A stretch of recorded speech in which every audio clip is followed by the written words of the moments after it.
الذين آمنوا صلوا عليه وسلموا تسليما الصلاة والسلام عليك يا سيدي يا رسول الله وعلى آلك وصحبك يا سيدي يا حبيب الله الصلاة والسلام عليك يا سيدي يا رسول الله وعلى آلك وصحبك يا سيدي يا محمد رسول الله بعد الحمد والصلاة کریم آقا صلی اللہ علیہ وآلہ وسلم کے غلاموں، اللہ تبارک و تعالیٰ کا بے پایا شکر ہے کہ جس نے ہمیں آج بھی رمضان المبارک کے اس پاک دن میں، ان پاک گھڑیوں میں جمعۃ المبارک کے پاک ساعتوں سے نوازا۔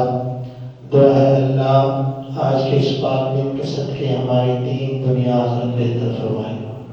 اب ابدی وقار پچھلے جمعۃ المبارک میں سرکار دو عالم صلی اللہ علیہ وآلہ وسلم کے بڑے جلیل القدر صحابی حضرت عبداللہ ذو الوجہین رضی اللہ تعالیٰ عنہ آپ کی ذات کے بارے میں آپ کا ذکر خیر کر رہے تھے، تو اس حدیث پاک کو آج ہم مکمل کریں گے۔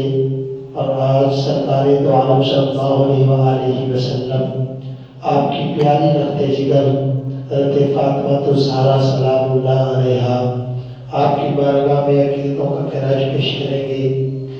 حباب وقار حضرت عبداللہ ذو الوجہین رضی اللہ تعالیٰ عنہ میرے نبی کے وہ صحابی جنہوں نے بڑی مشکلیں سہیں اور بڑی مشکلوں کے بعد میرے کریم آقا صلی اللہ علیہ وآلہ وسلم کی ذات کو پایا۔ میں نے پچھلی جمعہ کو مبارک میں عرض کیا تھا کہ یہ وہ بندہ کہ جس کو اپنے حسن پر بڑا ناز تھا، جس کو اپنے حسن پہ بڑا مان تھا، اور اس بات کا گمان تھا، اس بات کا وہم تھا اس کے ذہن میں کہ مجھ سے بڑھ کر حسین اس دنیا میں کوئی اور ہو نہیں سکتا۔ خود ہی بن سمر کر تیار ہو کر جب گھر سے نکلتا تو اپنے دل و دل میں خیال کرتا کہ جب لوگ دیکھیں گے تو کہیں گے کہ یہ بڑا حسین ہے، بڑا سونا ہے، اس میں کیا ہی بات ہے، اس کی زلفیں بڑی حسین ہیں، اس کی ذات بڑی کمال ہے۔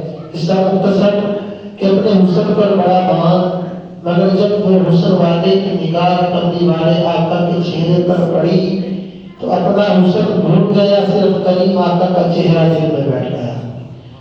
اب چچا نے جو سجائے دی وہ اپنی جگہ پر، یہ سرکار کا غلام تمام تکلیفیں سہتے ہوئے جب آقا کریم کی بارگاہ میں پہنچا تو میرے کریم نے بڑی محبت سے، بڑے پیار سے، بڑی عطاؤں سے نوازا اور بڑی مہربانیاں فرمائی، اور کریم کی عطا دیکھ کر آپ کو تکلیفیں بھول گئیں اور خود کو کہنے لگے کہ ارے تم جیسا حقیر کہاں اور یہ اونچی بارگاہ کہاں، ارے تم تو یہ کہہ رہا تھا، یہ سوچ رہا تھا کہ جن کے لیے تکلیفیں سہ کر جا رہا ہے وہ پوچھیں گے یا نہیں، مگر تیرے تمام خیالات دھرے کے دھرے رہ گئے، تم تو اپنی گھر سے نکلا ہی نہ ہوگا، مگر تیری ضیافت کا سامان لیے غلام پہلے کھڑے ہیں۔ یہ آقا سے محبت کا ثمر ہے۔ میرے کریم نے بڑی محبت فرمائی، اور جیسے ہی آپ دروازے میں داخل ہوئے آقا سے ملاقات ہوئی، میرے کریم نے پھر بجی فرمایا ارے تیرا نام ذو الوجہین ہے، تیرا نام دو چادروں والا ہے۔ میرے کریم کی نگاہ ایسی پڑی، وہ ذو الوجہین جس کو چاہنے والا کوئی نہیں تھا، جس کا جاننے والا کوئی نہیں تھا، آمنہ کے لال کی نگاہ پڑی جس صحابی کی زبان پر بھی دیکھتے ہو ذو الوجہین کا نام ہے۔ میرے کریم کی زبان پاک نے اس قدر معتبر اور اعلیٰ کر دیا، میرے کریم نے اس قدر اونچا کر دیا۔ میرے آقا کریم صلی اللہ علیہ وآلہ وسلم تشریف فرما ہے، سرکار کے یہ غلام بیٹھے ہیں تو سرکار کی بارگاہ میں عرض کرتے آقا مولا دعا فرمائیں کہ میں جنگ لڑوں، جہاد پر جاؤں، شہید ہو جاؤں۔ جب یہ بات کی نا تو میرے کریم نگاہیں نیچے کی اور کریم اللہ کی بارگاہ میں عرض کرتے ہیں مولا میرے اس غلام کا خون کفار پر حرام کر دے، میرے اس غلام کو کفار کی تلوار سے تکلیف نہ ہو۔ جب یہ لفظ سنے تو آپ رنجیدہ ہو گئے، آپ رو پڑے، عرض کرتے ہیں آقا میں تو مرنے کے لیے آیا تھا، میں تو مٹنے کے لیے آیا تھا، میں تو آپ کے نام پہ جان نثاری کے لیے آیا تھا، مگر آقا کیا آپ کو میرا آنا پسند نہیں آیا؟ کیا آپ کو میرا آنا قبول نہیں ہوا؟ میرے کریم فرمانے لگے ارے عبداللہ سن، تیرا آنا بھی پسند ہے، تو بھی مجھے اچھا لگتا ہے، تو بھی قبول ہے، مگر تجھے تکلیف ہو یا میں محمد کے دل کو پسند رکھے۔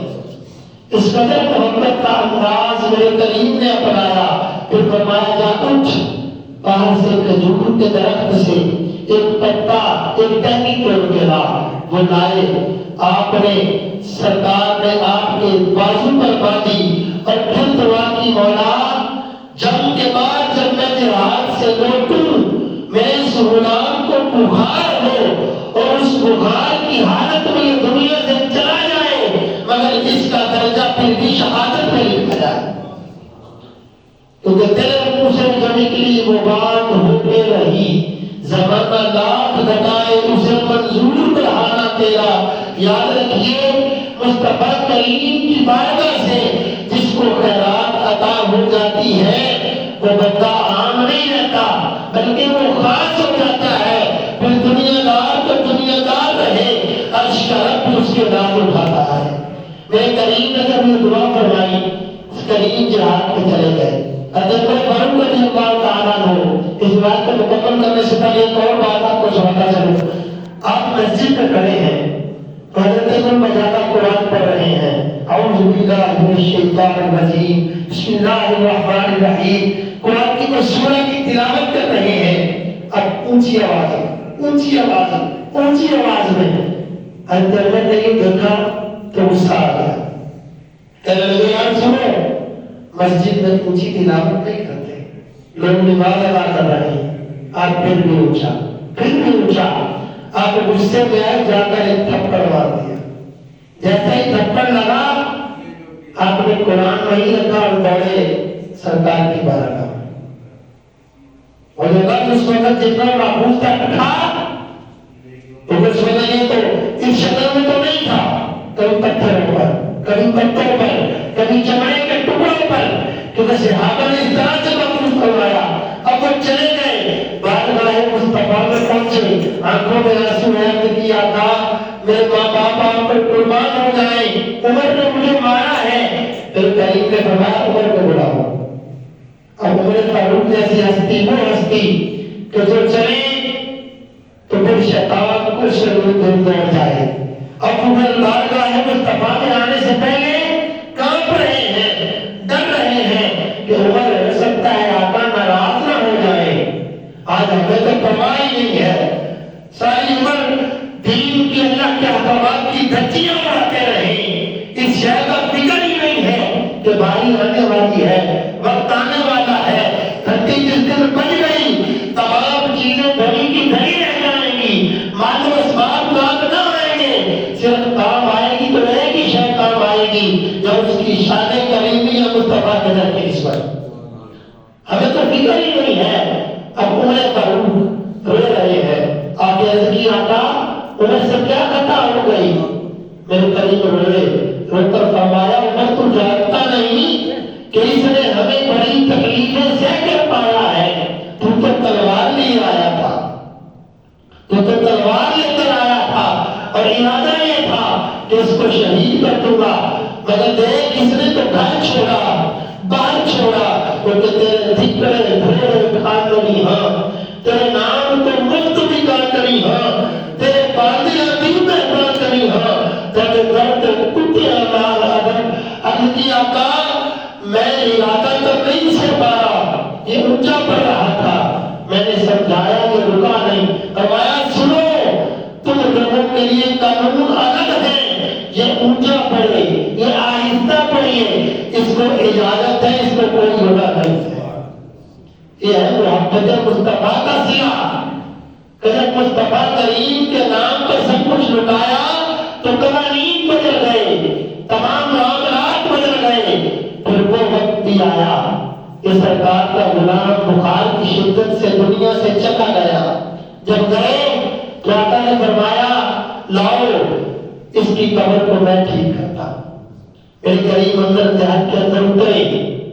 میرے کریم نے قبر کو سیٹ کیا. کرنے کے بعد صدیق عمر کی جانب دیکھا, عثمان غنی کی جانب دیکھا. فرمایا دل میں خیال کر رہے ہو اس کا کوئی نہیں ہے, میں محمد اعلان کرتا ہوں یہ میرا ہے, میں اس کا ہوں.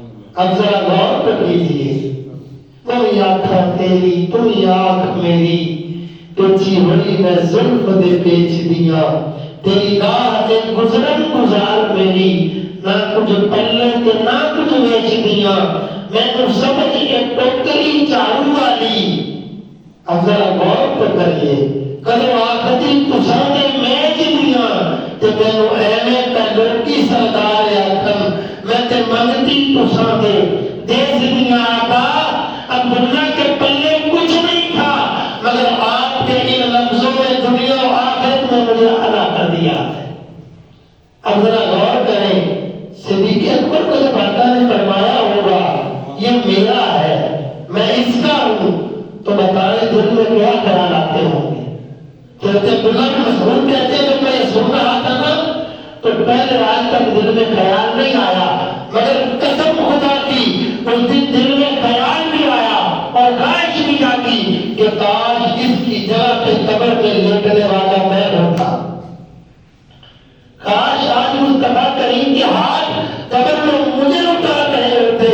اب اپنے جی وقار غور تو کیجیے, صحابہ نے کریم کی نسبت کو افضل سمجھا اور موت کو بھی بالکل عدل جانا اور خواہشات ظاہر کی کہ اگر مصطفیٰ سے نسبت اور جڑنے کا موقع ملے اس کے عوض اگر زندگی ختم ہوتی ہے ہو جائے, مگر مصطفیٰ کریم کے ساتھ جڑنا میسر آ جائے. یہ وہ سرکار کا غلام اس نے تکلیفیں سہی, مگر میرے کریم نے ان تکلیفوں کے لیے وہ محبت عطا فرمائی کہ جس کا ہم تصور بھی نہیں کر سکتے. میرے کریم آقا صلی اللہ علیہ وسلم کے غلام, ہم نے سورہ کوثر کی آیا کریمہ پڑھی. یہ وہ آیا کریمہ جس میں اللہ نے میرے کریم کی ذات کا وہ مرتبہ بتایا کہ جس کو دنیا والے جب بھی پڑھتے ہیں حیران رہ جاتے ہیں کہ اس قدر بھی کوئی محبت کر سکتا ہے, اس قدر بھی کوئی پیار کر سکتا ہے. فرمایا محبوبہ بے شک ہم نے آپ کو خیر کثیر عطا فرمایا. اب اس خیر کثیر کے زمرے میں فقہاء نے بڑی باتیں لکھی. فرمایا جب بڑے دنوں تک سرکار پر وحی نہیں آئی میرے کریم پریشان ہو گئے. میرے کریم پریشان ہوئے, کفار کہنے لگے تو نعوذ باللہ تیری تو نسلیں مٹ گئی, تیرا غم تو تجھ سے ناراض ہو گیا. آمنہ کے لال بیٹھے ہیں رو رہے ہیں تو جبریل امین آئے. عرض کیا تھا عرش کا رب سلام بھیجتا ہے. قرآن آیا, قرآن نے اعلان کیا, فرمایا محبوبہ ہم نے آپ کو خیر کثیر کا وارث بنایا اور سنیے آپ کی اولاد کی بھی کثرت ہوگی, آپ کے نام کا بھی بڑا جوان ہوگا, بس آپ کا دشمن ابتر ذلیل ہے. اور یہ تاریخ نے ثابت کیا, قرآن گواہ ہے کہ لوگوں کی نسلیں لوگوں کے دلوں میں خیال رکھتا ہے میرا پتر اسی سے بڑی بات ہو سکتی. اگر ذرا غور تو کریں میرے کریم نے کیسا روح کا منہ بند کیا اور رب کی عطا دیکھیں. جب یہ نسل فاطمہ الزہرا سلام اللہ علیہا سے چلی تو بڑے بڑے دھنگ رہ گئے کہ جن کو بیٹیوں کی طرح نہ تھی. جب میرے قریب مسجد پر کھڑے ہوئے تو لوگ سر جھکائے دیکھ رہے ہیں کہ کائنات کا رب جس کے نال اٹھاتا ہے وہ اپنی بیٹی کے نال اٹھا رہا ہے, وہ اپنی بیٹی کے لیے کھڑا ہے. اور پھر بیٹی بھی ایسی ام المؤمنین حضرت خدیجہ الکبریٰ رضی اللہ تعالی عنہا آپ فرماتی ہیں سرکار گھر تشریف لاتے دروازے پر دستک دیتے, جب دروازہ کھلتا تو سرکار کہتے السلام علیکم ورحمۃ اللہ وبرکاتہ. جیسے ہی سرکار یہ لفظ فرماتے تو میں جواب دیتی وعلیکم السلام کہتی, مگر بلال گھر میں داخل نہیں ہوتے، سرکار کھڑے رہتے اور کھڑے رہ کر انتظار کرتے کہ میری بیٹی کب جواب دے گی، میری بیٹی کب آئے گی۔ گدیا کربلا کہتی میں یہ سارا ماجرا دیکھتی اور مسکراتی اور آواز دیتی، زہرا ذرا آئیے، آپ کے بابا آئے ہیں۔ کہتے جیسے ہی سرکار کی شہزادی دروازے میں آتی، آتا آنسو بھرے آنکھوں کے ساتھ اپنے ہاتھ پھیلا دیتے اور ان کو گلے سے لگاتے، وہ آپ کا ہاتھ پکڑتی، لا کر بٹھاتی اور گفتگو کرتی۔ جب وہ گفتگو کرتی، آپ کے چھوٹے چھوٹے سوالات کے وہ بڑے بڑے جواب عطا فرماتے۔ آپ کہتی جب میں دیکھتی تو اللہ کی بارگاہ میں دعا کرتی، مولا میرے اس بات کو سلامت رکھنا اور اس نسبت کے صدقے کائنات کی تمام ماؤں کی خیر کرنا۔ کہتی کہ میں دیکھ کر بڑی خوش ہوتی، وہ سوال کرتی، آقا جواب دیتے۔ ایک دن بیٹھے بیٹھے عمر ظاہری چھوٹی ہے، سوال کرتی ہیں بابا میں اللہ کو کب دیکھوں گی؟ اب ذرا غور کیجیے، سوال کیا ہے؟ میں اللہ کو کب دیکھوں گی؟ میرے اپنے رب سے ملاقات کب ہوگی؟ حضرت خدیجہ کبریٰ فرماتی ہے میرے کریم نے فرمایا پریشان نہ ہو بیٹی، بہت جلد آپ کی ملاقات آپ کے رب سے ہوگی۔ اور فرمایا کہ جو پہلا انعام آپ پر آپ کا رب فرمائے گا وہ اپنا دیدار ہوگا۔ کہتی میں نے جب یہ بات سنی تو میں ہل کر رہ گئی، صدقے جاؤں آقا آپ کو برابر ہے، آپ کی بیٹی کی شان بھی کمال ہے۔ اب جو بنائے لے رہی ہیں وہ ام المومنین ہے، وہ سرکار کے دل کے سب سے زیادہ قریب ہیں، وہ ہستی ہے کہ جن پر آقا کریم نے بڑے ناز اٹھائے ہیں اور فرمایا خدیجہ اگر میری چمڑی بھی تو مانگے تو میں بھی تجھے دے دوں۔ ذرا غور کیجیے، اس پیاری ام المومنین کی پیاری شہزادی حضرت فاطمہ الزہرا سلام اللہ علیہا، وہ ایسی ہستی جنہوں نے سرکار کے ساتھ بابا کے ساتھ تو محبت کی، مگر جب بیاہ کر حضرت علی مرتضیٰ کے گھر پہنچی تو صبر استقلال اور استقامت کی وہ مثال بنی۔ یہ کائنات کی تمام مائیں، تمام بیٹیاں جنہوں نے اس نقش قدم پر عمل کیا ان کا نام تاریخ میں بلند ہو گیا۔ آج کا تو ایک طریقہ کار ہے، عموماً بڑی سخت بات ہے مگر معاملات ایسے ہی ہیں۔ جب سسرال میں بیٹی کو بھیجا جائے نا تو ڈیزائن کیا جاتا ہے، یہ کام کرتی ہے، یہ کرتی ہے۔ یار بتاؤ تو صحیح، کیا حضرت فاطمہ سے بڑھ کر بھی کوئی آلہ ہے؟ آپ سے بڑھ کر بھی کوئی ناز رکھنے والا ہے؟ آپ کہتے ہیں کہ جب سرکار علی مرتضیٰ کے گھر میں سارے کام کرتی، چکی پیستی، مشکیزہ لے کر پانی لینے جایا کرتی، گھر میں جھاڑو دیتی، حالانکہ فضا پاک جیسی لوڑی بھی موجود ہے، سلیمان پڑھتی جو کہ غلام بھی در پر کھڑے ہیں، حضرت بلال حبشیہ کی ہستیاں دروازے پر موجود ہیں، مگر اپنے کام خود کر لیں۔ اور پھر یہاں تک نہیں، حضرت علی مرتضیٰ شیخ خدا رضی اللہ تعالیٰ عنہ آپ کی اماں جان بعض دفعہ یہ لفظ فرماتی فاطمہ اتنا کام مت کیا کریں، آپ کے بچے بھی ہیں، تو آپ رو کر ان کے ہاتھ چومتی اور فرماتی اماں جان آپ صرف علی کی ماں تو نہیں میری بھی ماں ہے، آپ میری بھی کچھ ہستی ہیں۔ وہ بیٹی جب باپ کے ساتھ شفقت کا رشتہ کرے تو تب بھی رب ناز کرے، جب خامد کے لیے محنت کرے تب بھی رب ناز کرے، جب اپنی ساس کی خدمت کرے تب بھی رب ناز کرے، اور جب ان کی تعریف پر کوئی عمل کرے تو تب رب عربیہ بصری کا حسن کے کردار چھلکے۔ اور لوگ کہیں کہ کاش ہمیں اللہ ایسی بیٹی عطا کرے۔ ذرا غور کیجیے احباب وقار، ہم نام لیوا مصطفیٰ کے بھی ہیں، ہم نام لیوا فاطمہ الزہرا سلام اللہ علیہا کے بھی ہیں، ہم نام لیوا صدیق و عمر کے بھی ہیں، مگر ہمارے حسن کردار میں ان کی جھلک نہیں ہے۔ ہمیں اپنے کاموں سے مطلب، ہمیں اپنی مفاد پرستی سے مطلب، ہمارا کوئی بھی معاملہ اپنے مفاد سے خالی نہیں ہے۔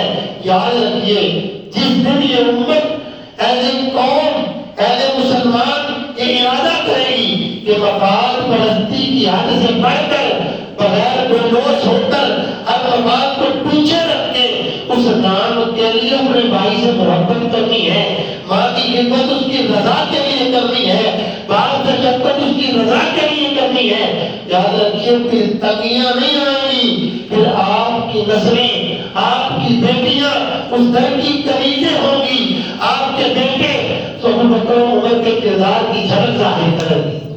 پھر معاشرے میں معاملہ یہ ہے کہ جب یہ بات کی جائے تو لوگ بتانا دیتا آج ایک داڑھی رکھ رہے کوئی بندہ اور یہ دیکھیں پہلے مولوی علیہ السلام روپے یاد رکھیے مولویوں کا معاملہ نہیں ہے۔ یہ جو غیرت کے چار بال ہیں نا یہ قبر میں بچت کروائیں گے، یاد رکھیے ان پر ناز کیا کریں۔ میرے آقا کی بارگاہ اپنی بات اور گفتگو کو سمیٹتے ہیں۔ میرے آقا کی بارگاہ سرکار کے ایک صحابی حاضر ہوئے، آپ کی داڑھی مبارک کے صرف 2 بال تھے، 2 صرف 2۔ جب آئے سرکار یوں دیکھتے اور مسکراتے، سرکار یوں دیکھتے اور مسکراتے۔ آپ سمجھے کہ لگتا ہے سرکار میرا مذاق اڑا رہے ہیں، سرکار کو نہ مناسب لگ رہا ہے۔ اگلے دن آئے آپ نے وہ بال جو کاٹ دیے، آئے تو سرکار نے چہرہ پھیر لیا۔ اب ذرا غور تو کریے، جس کی طرف سے آمنہ کے لال چہرہ پھیرے اس کے ساتھ کیا گزرے؟ یہ کیلے تمام کائنات ہے، جب وہ چہرہ پھیرے تو کیا گزرے گی؟ آپ دوڑ کر سرکار کے قدموں کے پاس گئے، عرض کرتے ہیں آقا میرے ماں باپ آپ پر قربان ہو جائے، بتائیں کیا غلطی ہو گئی؟ فرمانے لگے جب تو آتا تھا میری بارگاہ میں تیرے چہرے کی طرف دیکھتا تھا، تیرے ان 2 بالوں سے اللہ کے نوری فرشتے کھیل رہے ہوتے۔ ذرا غور کیجیے، کہتے جب میں وہ دیکھتا تو میرا تجھے لاڈ پیار کرنے کو، دلال کرنے کو دل چاہتا۔ آج جب تو آیا ہے تو وہ منظر نظر نہیں آیا تو میرا دل ٹوٹا ہے۔ اب ذرا غور کیجیے، ہر بندے کا نقطہ نظر اپنا ہے۔ اگر صحابی کے لیے معاملہ یہ تو ساٹھا واسطے بھی بڑھتا ہے، یہ کوئی باہری نہیں ہے، میں کسی پر درد نہیں کر رہا، عطا اس کی ہو تو ہر شے ملتی ہے، مگر یہ بھاری نہیں ہے، مگر یہ ہے کہ بہانے سے بخشش ہوگی۔ آپ میں کوئی بندہ یہ دعویٰ نہیں کر سکتا کہ میری نماز ہے بالکل پکی قبول ہوگی، جب یہ پتا ہے کہ ایسا نہیں ہو سکتا تو پھر بہانے بناتے رہیں، کبھی ماں کی خدمت کر کے، کبھی بہن سے شفقت کر کے، کبھی باپ کے قدم دبا کر، کبھی بھائی سے میٹھا بول کے، کبھی ہمسائے کا خیال کر کے، کبھی پچھلی راتوں میں اس کی بارگاہ میں بیٹھ کر رو کر آنسو بہا کر اور عرض کر کے ارے یا انسان ما کرنا کا رب الکریم، سونے تجھ سے بڑھ کر کریم کوئی نہیں، اے فاطمہ کے رب اسی پاک بی بی کے حسن کردار کے صدقے میری دنیا و آخرت کو بہتر فرما دے۔ دعا اللہ کو بھی عطا فرمائے۔ بعد دعوا یا الحمدللہ رب العالمین۔